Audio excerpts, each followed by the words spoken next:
Hi friends, இன்னைக்கு knees கிச்சனில் நம்ம பார்க்க போகிற ரெசிபி மொறு மொறு மசாலா கடலை. இந்த மசாலா கடலை டீ டைம் ஸ்நாக்ஸ்க்கு ரொம்ப நல்லாயிருக்கும்.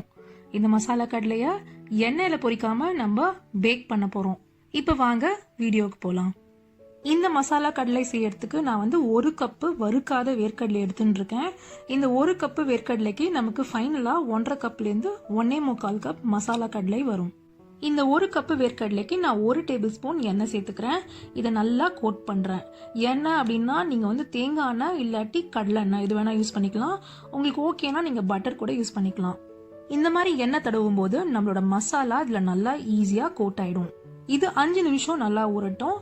இது 5 நிமிஷம் இங்கே ஊறிட்டு இருக்கும்போது நம்ம மற்ற மசாலா ஐட்டம்ஸை ரெடி பண்ணிடலாம். ஒரு ட்ரை பவுலில் நான் 3/4 கப்பு கடலை மாவு எடுத்திருக்கேன். கடலை மாவு மெஷர்மெண்ட்ஸ் அப்படின்னு பார்த்தீங்கன்னா சில வாட்டி 3/4 கப்பு கம்மியாக தான் ஆகும். பட் 3/4 கப்புங்கிறது கரெக்டான மெஷர்மெண்ட். இந்த ரெசிபியில் நம்ம அரிசி மாவு சேர்க்க போகிறதில்ல. சப்போஸ் நீங்கள் அரிசி மாவு சேர்க்கணும் அப்படின்னா நீங்கள் 2 டீஸ்பூன் அரிசி மாவு சேர்த்துக்கோங்க. அந்த கேஸில் கடலை மாவு மெஷர்மெண்ட்டை குறைச்சிக்கோங்க. அடுத்து நான் இதில் 1 டீஸ்பூன் மிளகாத்தூள் சேர்த்துட்டு இருக்கேன். உங்கள் காரத்துக்கு ஏற்ற மாதிரி நீங்கள் இதை மாற்றிக்கோங்க. அதுக்கப்புறம் 1/4 டீஸ்பூன் மஞ்சள் பொடி, 1/4 டீஸ்பூன் பெருங்காய பொடி, 1/4 டீஸ்பூன் ஆம்ச்சூர் பவுடர், அதாவது ட்ரை மேங்கோ பவுடர். இது ஆப்ஷனல் தான். பட் ஆம்ச்சூர் பவுடர் போடுறதுனால இதோட டேஸ்ட் கொஞ்சம் நல்லா இருக்கும். அதுக்கப்புறம் 1/4 டீஸ்பூன் கரம் மசாலா பவுடர். இதுவும் ஆப்ஷனல் தான். உங்களுக்கு பூண்டு வாசனை பிடிக்கும் அப்படின்னா ஒரு 4லேருந்து 5 பூண்டை நல்லா பேஸ்ட் ஆக்கி இதில் சேர்த்து விட்டுருங்க. கடைசியா உங்களுக்கு தேவைக்கேற்ப உப்பு. நீங்க இதில் பொடி உப்பு தான் சேர்க்கணும், கல்லுப்பு சேர்க்கக்கூடாது. இப்போ இந்த ட்ரை இன்கிரீடியன்ஸ் எல்லாத்தையும் நல்லா மிக்ஸ் பண்ணிடலாம். இதெல்லாம் நம்ம சேர்க்கறதுக்குள்ள நமக்கு 5 நிமிஷம் ஆயாச்சு. இப்போ அந்த வேர்க்கடலையும் இதில் சேர்த்துடலாம். சேர்த்துட்டு நல்லா ஒரு வாட்டி மிக்ஸ் பண்ணிடலாம். இப்போ நான் இதில் 1 டேபிள் ஸ்பூன் எண்ணெய் சேர்த்துக்கிறேன். நம்ம பொரிச்சு எடுக்கும் போது இந்த எண்ணெயை நம்ம சுட வச்சு விடணும். பட் இதில் சுட வைக்க வேணாம். நீங்கள் அப்படியே ரூம் டெம்பரேச்சர் இருக்கிற எண்ணெயை இதில் விட்டால் போகிறோம். இதையும் நல்லா கலந்து விட்டுடலாம். இதுக்கப்புறம் தான் தண்ணி சேர்க்கணும். இந்த என்டையர் டிஷ்க்கு முக்கியமான பாயிண்டே தண்ணி சேர்க்கறதுல தான் இருக்குது.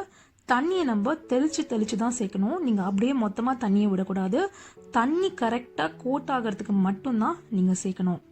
இப்போ இந்த குவான்டிட்டிக்குன்னு பார்த்தீங்கன்னா எனக்கு மொத்தம் 2 டேபிள் ஸ்பூன்லேருந்து 3 டேபிள் ஸ்பூன் தான் தண்ணி ஆயிருக்கு. ஒவ்வொருத்தர் கை ஒவ்வொரு மாதிரி. ஸோ அதனால் இந்த மெஷர்மெண்ட்குள்ளே தான் உங்களோட தண்ணி குவான்டிட்டியும் அடங்கும். இப்படி தெளிச்சு நல்லா மிக்ஸ் பண்ணலாம். மாவு இந்த வேர்க்கடலையில் நல்லா கோட் ஆகணும். அதான் கணக்கு. நீங்கள் தண்ணி ஜாஸ்தி விட்டீங்கன்னா நமக்கு ஃபைனலாக வர போகிற கடலை உதிரியாக வராது, நல்லா மொத்தையாக வரும். அதனால தண்ணி மட்டும் பார்த்து விடுங்க. இப்போ இந்த கடலை மாவு வேர்க்கடலையில் நல்லா கோட்டை எடுத்து அடுத்து நம்ம பேக் பண்ண ஆரம்பிக்க வேண்டியதான். நான் அவன் ட்ரேல அலுமினியம் ஃபாயில் போட்டிருக்கேன். அதுக்கான ரீசன் எனக்கு வாஷிங் ரொம்ப ஈஸி. ஏன்னா எப்போதுமே அவன் ட்ரே நமக்கு கிடைக்கிறது கஷ்டம். அதனால அவன் ட்ரே மெயின்டைன் பண்ணுறது ரொம்ப ரொம்ப இம்பார்ட்டன்ட். ஸோ மெயின்டெனன்ஸ்க்காக நான் எப்போதுமே அலுமினியம் ஃபாயில தான் நான் பேக் பண்ணுறது.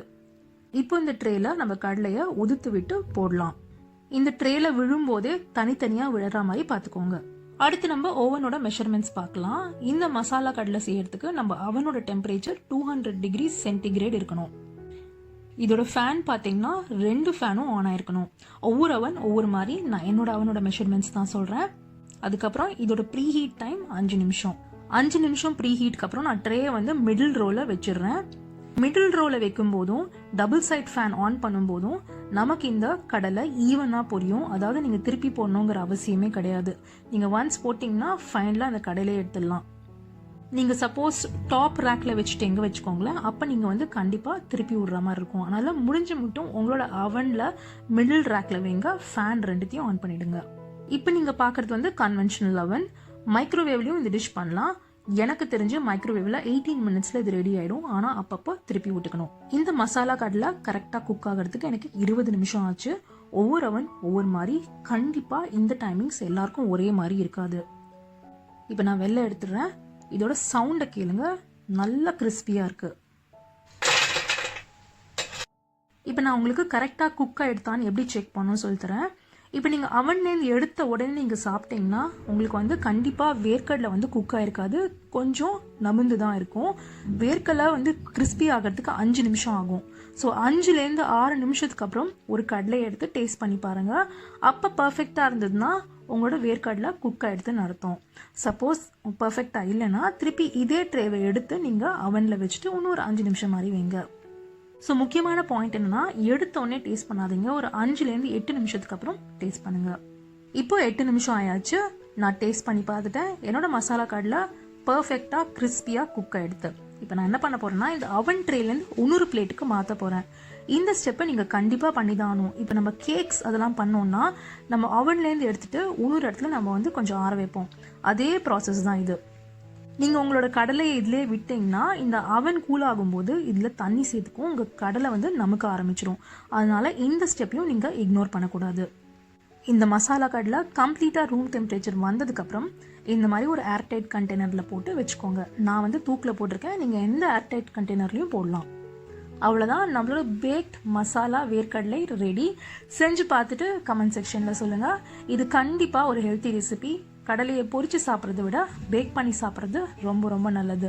உங்களுக்கு இந்த வீடியோ பிடிச்சிருக்கும்னு நினைக்கிறேன். நம்ம நீஸ் கிச்சன் சேனலில் பிடிச்சிருந்தா நம்ம சேனலுக்கு சப்ஸ்கிரைப் பண்ணுங்கள். அப்படியே பக்கத்தில் இருக்கிற பெல் ஐக்கனையும் ப்ரெஸ் பண்ணுங்கள். உங்களை சீக்கிரம் இன்னொரு வீடியோவில் சந்திக்கிறேன். See you soon.